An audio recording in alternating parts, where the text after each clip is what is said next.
All right, just gearing up here as everything gets started. So excited to join you here today. Thank you for joining me at the Sacred Healers podcast. This week, we will be talking about the everyday sacred. So many different spiritual traditions and sacred practices teach us to connect with these sacred energies, the divine, as if it's something that's out there that we're searching for, that we have to go out and get somewhere else. And the truth is that I have discovered for myself and through my various communities and trainings that the sacred is here right now, in every moment, in every breath that we take. And I often am reminded of the Gospel of Thomas. So I'm not a Christian, but I have done a lot of studies and research. I got my bachelor's degree in classical studies, where I learned Coptic and began reading these ancient texts that were written in Coptic. And there were some Gospels that were written contemporary to Jesus, the Gospel of Thomas and the Gospel of Mary Magdalene. And within the Gospel of Thomas, there is this praise, and I'm going to just paraphrase it because I don't have the exact translation right here in front of me, but it was Jesus saying, "Lift up a stone and you will find me. Do you see that branch? I am within it."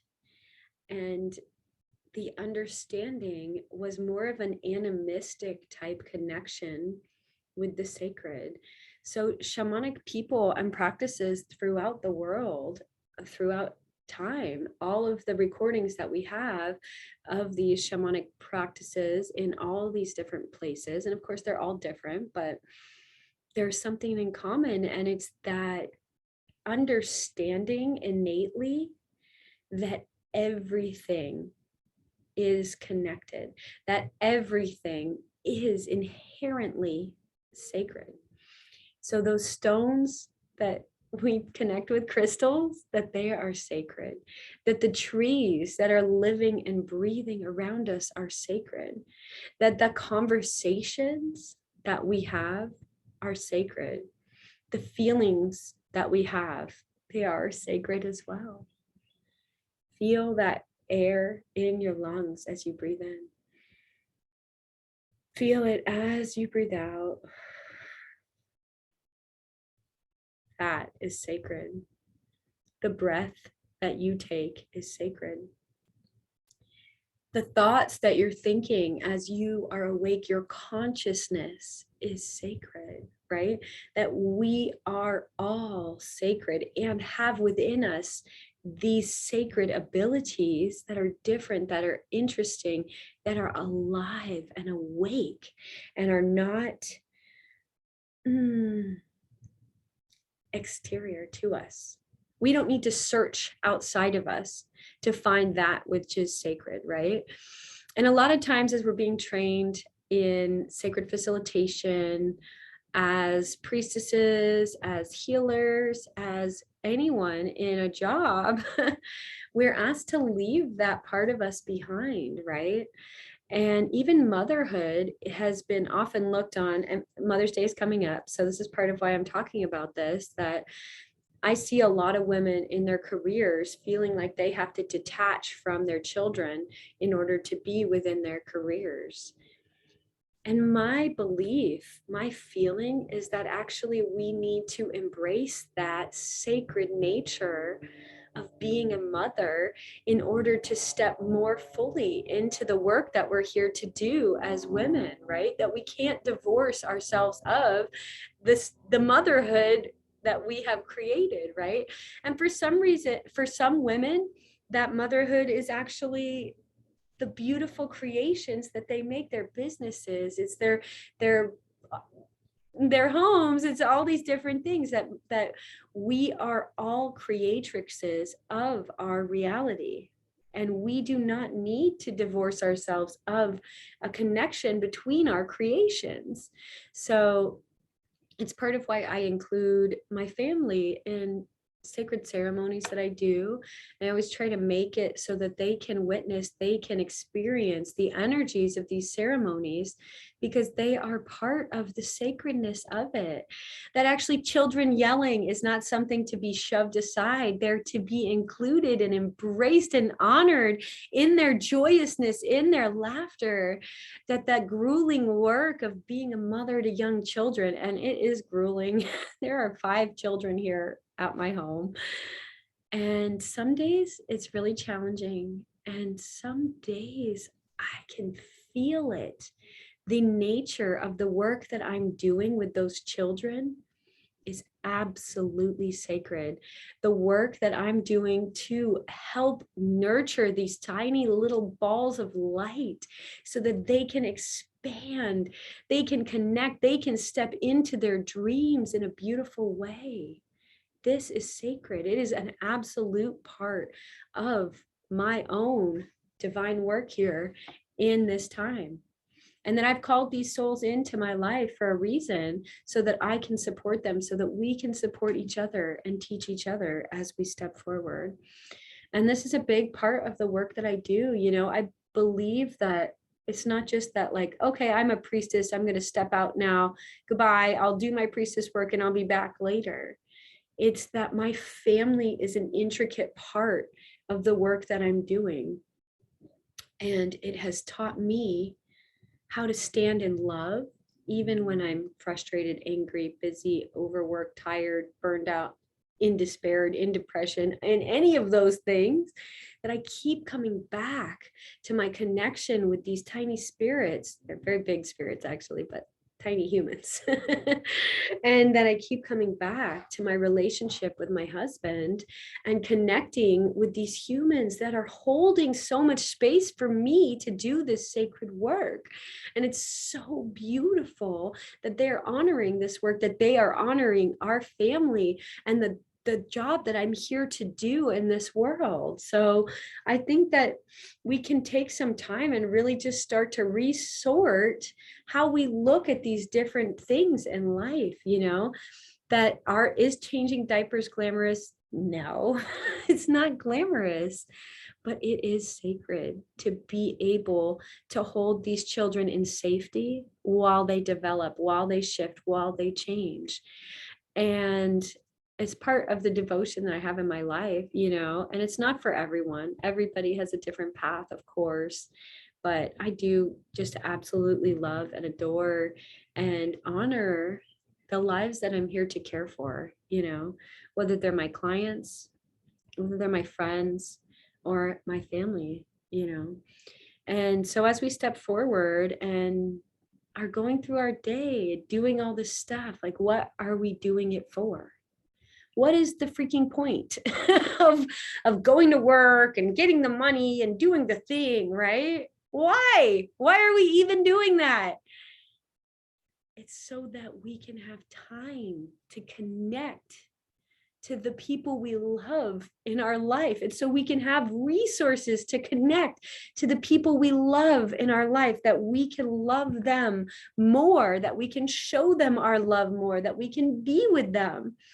So I'm really going to encourage you today to take those extra minutes now, not to postpone that and do it later, not to love the ones you love later, connect with them later, be there for them later, do all that later after the work is done, because the work is never done. There's always more work to do. There's always more tasks to do. There's always more cleaning to do. There's always more to complete.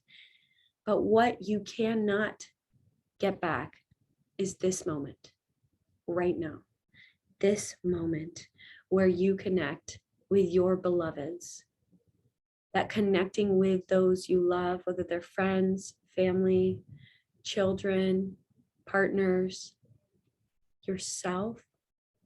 This is the moment as you breathe in and as you breathe out.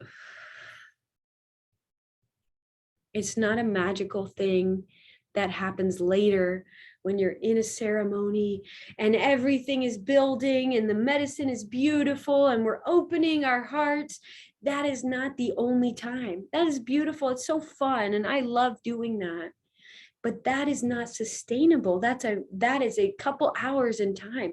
What is sustainable is looking your loved one in the eye, telling them you hear them, that you see them, that you feel them and are there for them.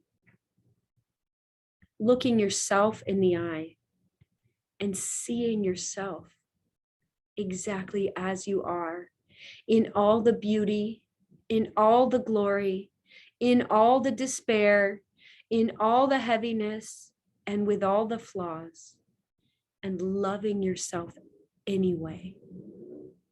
That is the sacred to me. That connection with yourself, remembering the power that you hold in your body, in your heart, when you are speaking with someone at the grocery store, when you are gardening in your garden, when you're walking your dog. Is it easier to pull the leash and to yell at them? Yes, it's easier. But what if you took a moment and cleared your energy and then engaged with them? And of course, it's a practice, just like anything else, right? But I always remember this saying, it's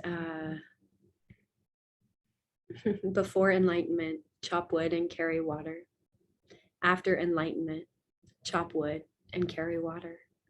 And that those moments of chopping wood and carrying water are the moments of enlightenment. They are the sustainment of enlightenment, of that connection with the divine. They are those moments of wiping baby butts and changing diapers, those moments of sweeping and mopping your home, of clearing your front porch, of connecting with your messy household, holding that energetic vibration of divine connection while speaking the need to clean the house, while doing the cleaning of the house, while connecting with the homework for the kids, or whatever that is, right? That we can connect with our sacred energy in every action we do. And this is a very Buddhist philosophy in a lot of ways, but a lot of the nature-based spiritual traditions that I follow have a lot of similarities in common with it. And I love these embodiment practices because they bring you back into your body, right? They bring you back into the center, into your heart, where you can then step forward and say, I am here. I see you. I am in this moment with you, with myself, with the bee that's flying around me, or with the raven sitting on the bowl outside, that we can be in this moment right now. And that is enough. And that is where the power lies.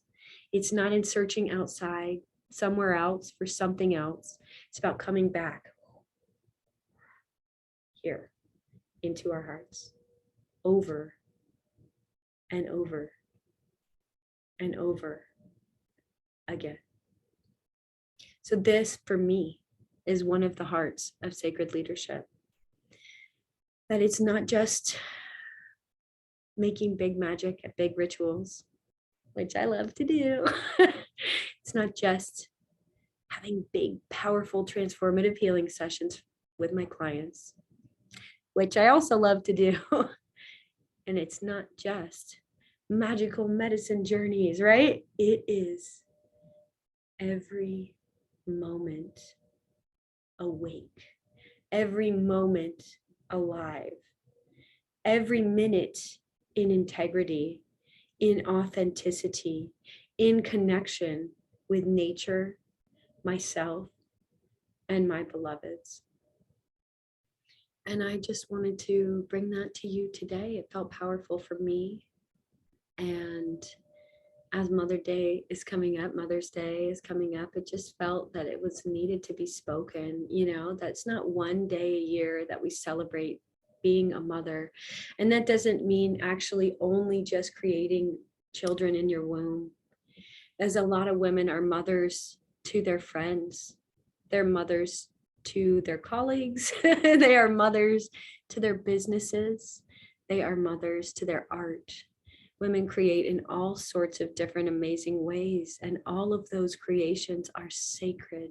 They come from the core of creation, from the creatrix's own womb, where we make something new and magical out of nothing. It is an absolute sacred gift that women hold, and it's very beautiful. So just honoring all of you today in all of your creations and any of your genders and all that we're all birthing into this world. It's a scary time right now in the world. Things are really riled up at the moment, and it is intense. And I know I have been feeling triggered off and on by the scenario and in fear, of us going back in time to the 50s and to the old way of doing things. And I feel and believe, and spoke with my mentor about this, that we have come to a place now where enough of us, it's like the 100th monkey theory, where enough of us have woken up that we cannot go back, that we won't be able to go back to where we used to be. So I'm calling in this vision for all of us, that we may step forward more and more into freedom, more and more into individuality, into our communal collective support of each person's individuality, right? It's not just a lone wolf scenario. I think that we can come together in acceptance of each person's ability to love themselves, to make choices for their body, to make choices for their freedom, and to create the world that they desire.